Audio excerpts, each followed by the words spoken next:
Good morning, children. Welcome to the online class. Today we are going to see the civics part, the third lesson, that is human rights. Already I have completed some of the topics from this lesson, human rights. Now we continue the lesson. Just I will recall some of the points from the previous class. The previous class I taught about the fundamental rights that is mentioned in the Constitution. You have seen 6 fundamental rights. All the 6 fundamental rights are mentioned in the Constitution. What are the 6 fundamental rights? Right to equality, right to freedom, right against exploitation, right to freedom of conscience and religion, cultural and educational rights, right to constitutional remedies. Like this, 6 fundamental rights mentioned in the Constitution. This is one of the 2 mark question. That question also I marked. I think you might have learned this answer. Okay. All these 6 fundamental rights I have explained that class. Next topic is fundamental duties. The fundamental rights and fundamental duties are 2 sides of a same coin. 2 sides of a, you can notice the 2 sides will be there in a coin. Like this, these rights and duties are the 2 sides of a same coin. The fundamental duties, when the Constitution came into effect, that is January 26, 1950, that day we celebrate every year as a Republic Day. January 26, every year, January 26, we celebrate the Republic Day. Because that day only we got that Constitution, so we celebrate every year that day as Republic Day. That time, that the fundamental duties are not included in the Constitution. Later it was included, that is the 42nd Amendment of the Constitution, which took place in the year 1976. From 1950 to 1976, 42 amendments. Amendment means making slight changes in the Constitution. Some of the articles in the Constitution making some changes, that is amendment. From 1950 to 1976, 42 times they have amended the Constitution. In the 42nd Amendment of the Constitution, the duties of the citizen mentioned in the Constitution. The 42nd Amendment of the Constitution, the duties of the citizen also included in the Constitution. Here mention about 11 duties. We are enjoying more rights. At the same time, the citizen of India must do something for the sake of the country. That is the duty of every citizen. That is mentioned here, about 11 duties mentioned. Now we see one by one the duties of the citizen. What are the duties mentioned in the Constitution? That is included the 42nd Amendment of the Constitution, which took place in the year 1976. According to that, first duty is mentioned: respect the Constitution, national flag, national anthem. It is a duty of every citizen. Respect the Constitution, national flag and the national anthem.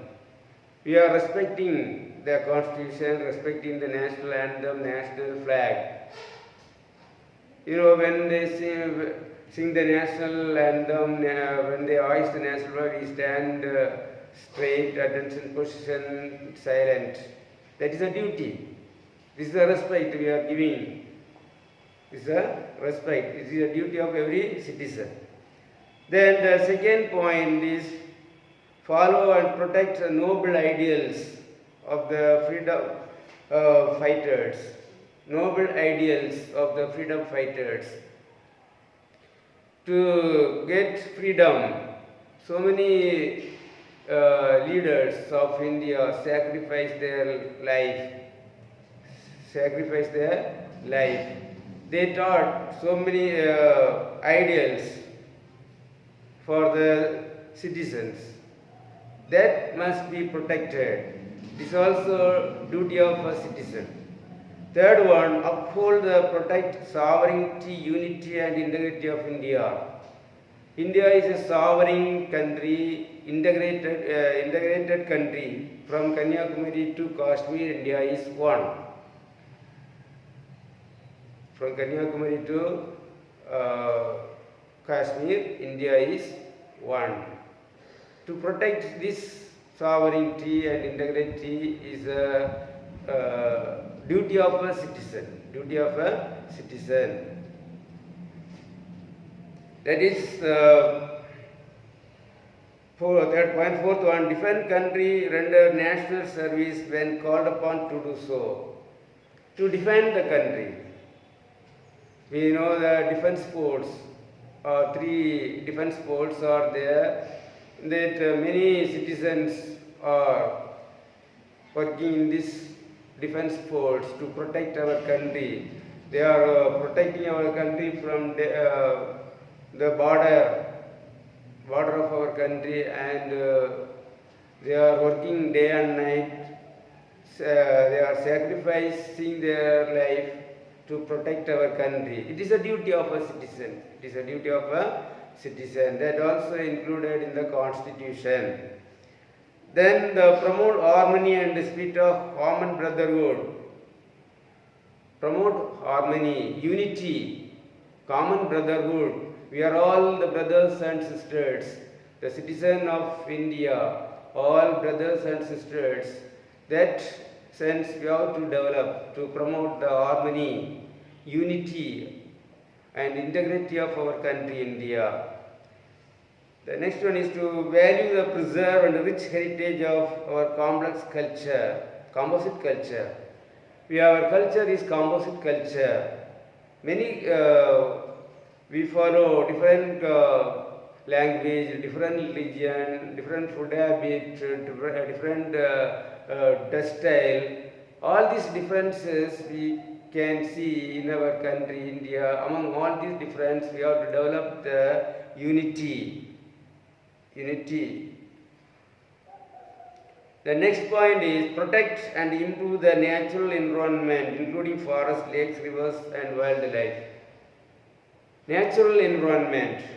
We have to try to defend preserve the environment. Natural environment. Should not harm. We should not harm the environment. If our environment is harmful, your life is impossible. So we have to defend the natural environment. We have to protect, conserve the forest, protect the wildlife. All those things we have to try to preserve. That is the duty of a citizen. It is mentioned. Develop the scientific temper, humanism, spirit of inquiry and reform. These are all the things you have to try to protect in our country, India. Develop, safeguard public property. Public property in the sense government property. Government property, all the government property is a public property. Here public property and private property is there. Single person we having so much of property. The public property means a government property. Example, school, railway station, railways, bank, like this. So many educational institutions, all public property. We have to protect the public property. We should not try to damage the public property. Public properties are our property, so we have to defend that, protect the public property. That is the duty of a citizen. Then strive towards excellence in all spheres of individual, collective activities. Nation constantly rises highest level endeavor and achievement. Try hard towards excellence in all spheres of individual, collective activity. We have to have the collective responsibility. We are all the citizens of India. From Kanyakumari to Kashmir, India is one. All are brothers and sisters. We have to take the collective responsibility. That is given. That is a duty of a citizen to take the collective responsibility of a citizen. Then provide opportunities for education. It is a responsibility of a parent or a guardian to give education for their ward, for their children up to the age of 14, free and compulsory education. Government gives free and compulsory education. Everyone should go to school up to the age of 14. That is compulsory. That is confirmed by these parents and the guardian. The parents and the guardian, the duty of the parent and the guardian is give education up to the age of 14. That also mentioned in the constitution. Like this, 14 duties mentioned in the constitution. It is a responsibility of every citizen of India. So that it is mentioned how the rights, fundamental rights are important, the same way the duties also important. That is why it is mentioned now in the Constitution, the 42nd Amendment of the Constitution, which took place in the year 1976. Now the next topic we are going to see, that is National Human Rights Commission. National Human Rights Commission, that is the next topic. There is the national level. National level Human Rights Commission is there in India. The national level Human Rights Commission is located in New Delhi. The national level Human Rights Commission is an independent body. National level Human Rights Commission is an independent body. It was constituted in the 12th October 1993 under the Protection of Human Rights Act 1993. The Human Rights Act was passed in the year 1993. Based on that Human Rights Protection Act, this National Human Rights Commission was set up. That is 12th October 1993. The same year it was set up. This Human Rights Commission, National Human Rights Commission consists of chairman and few other members. Few other members in the sense 3 from judiciary, 4 from other departments. Like these 7 members.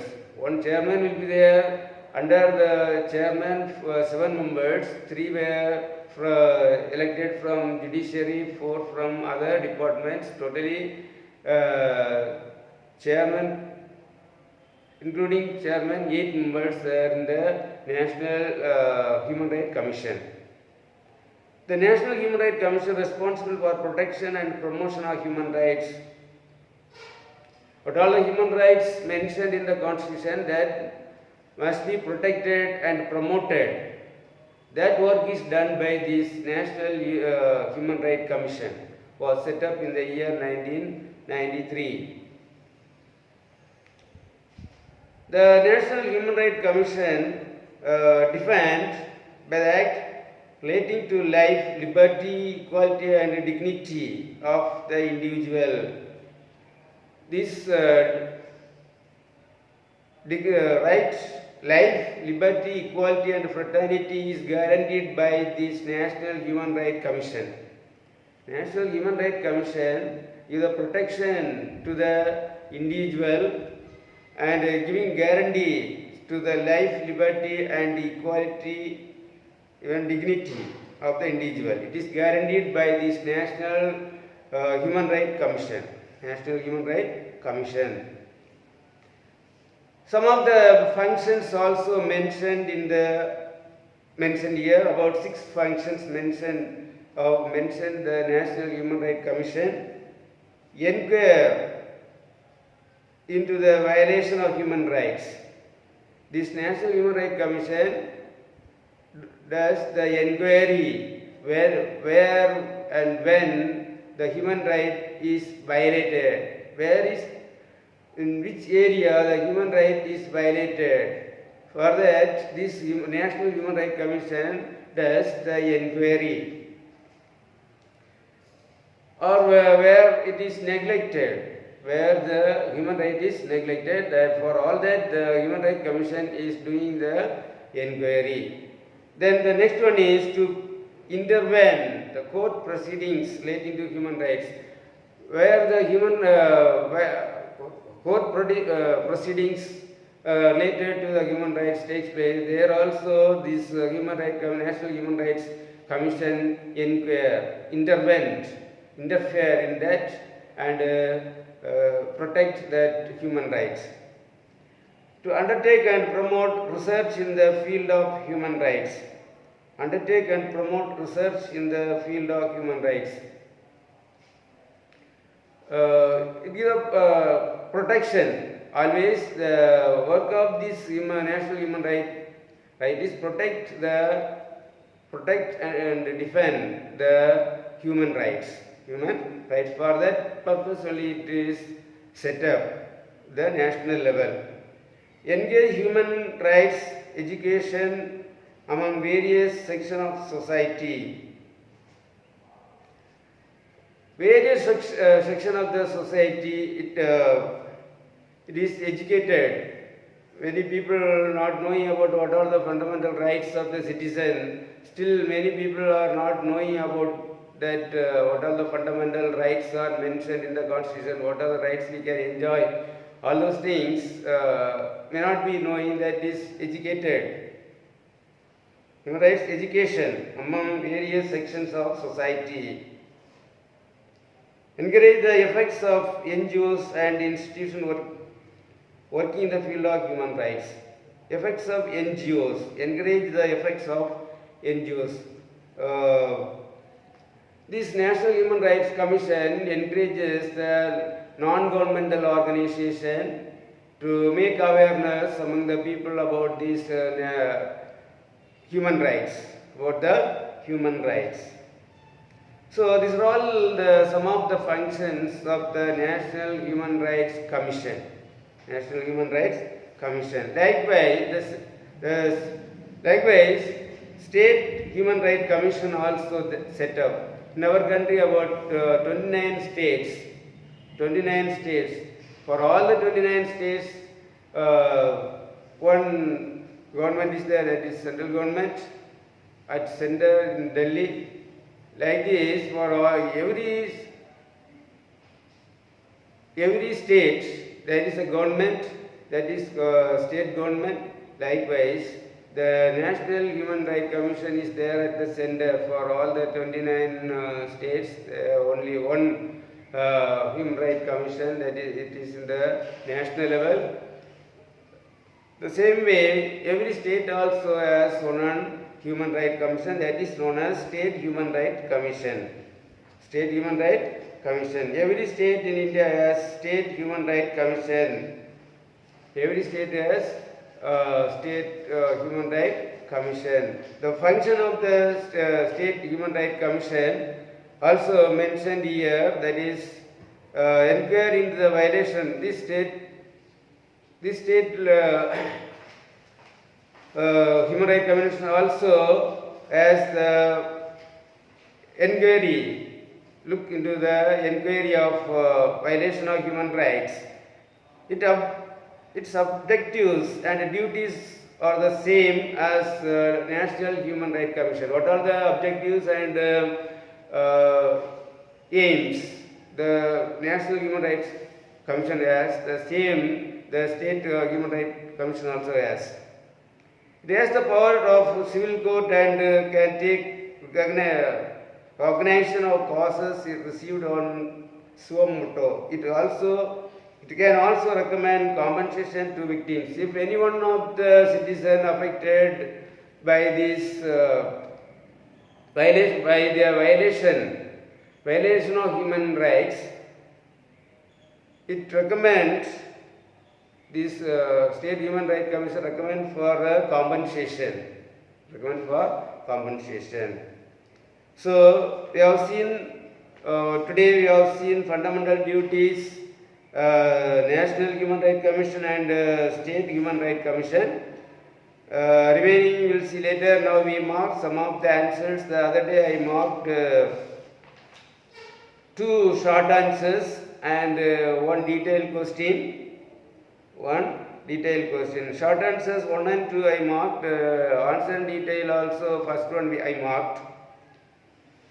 Now the answer in detail. Second one, what are the fundamental duties?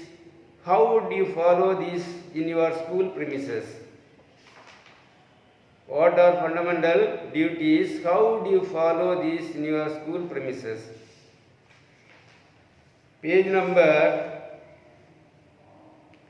257, fundamental duties heading. About 11 points given. From that you have to mark under the heading fundamental duties, second para. These were incorporated in the Constitution by the 42nd Amendment Act 1976.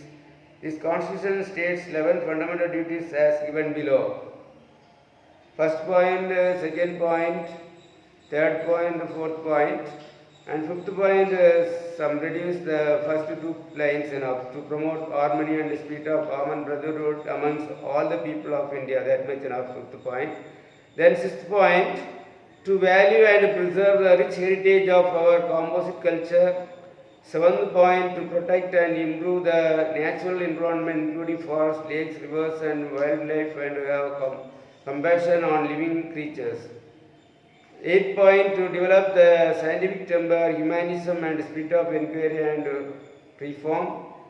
9th point, to safeguard public property and to abjure from violence.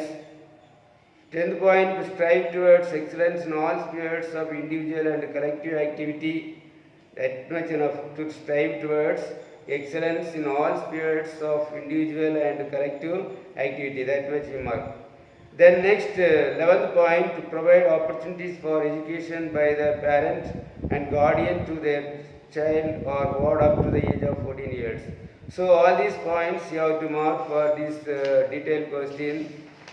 The second detailed question. Third detailed question, how does the National Human Rights Commission protect our rights? How does the National Human Rights Commission protect our rights? That is page number 258, first para, about the National Human Rights Commission. It is given.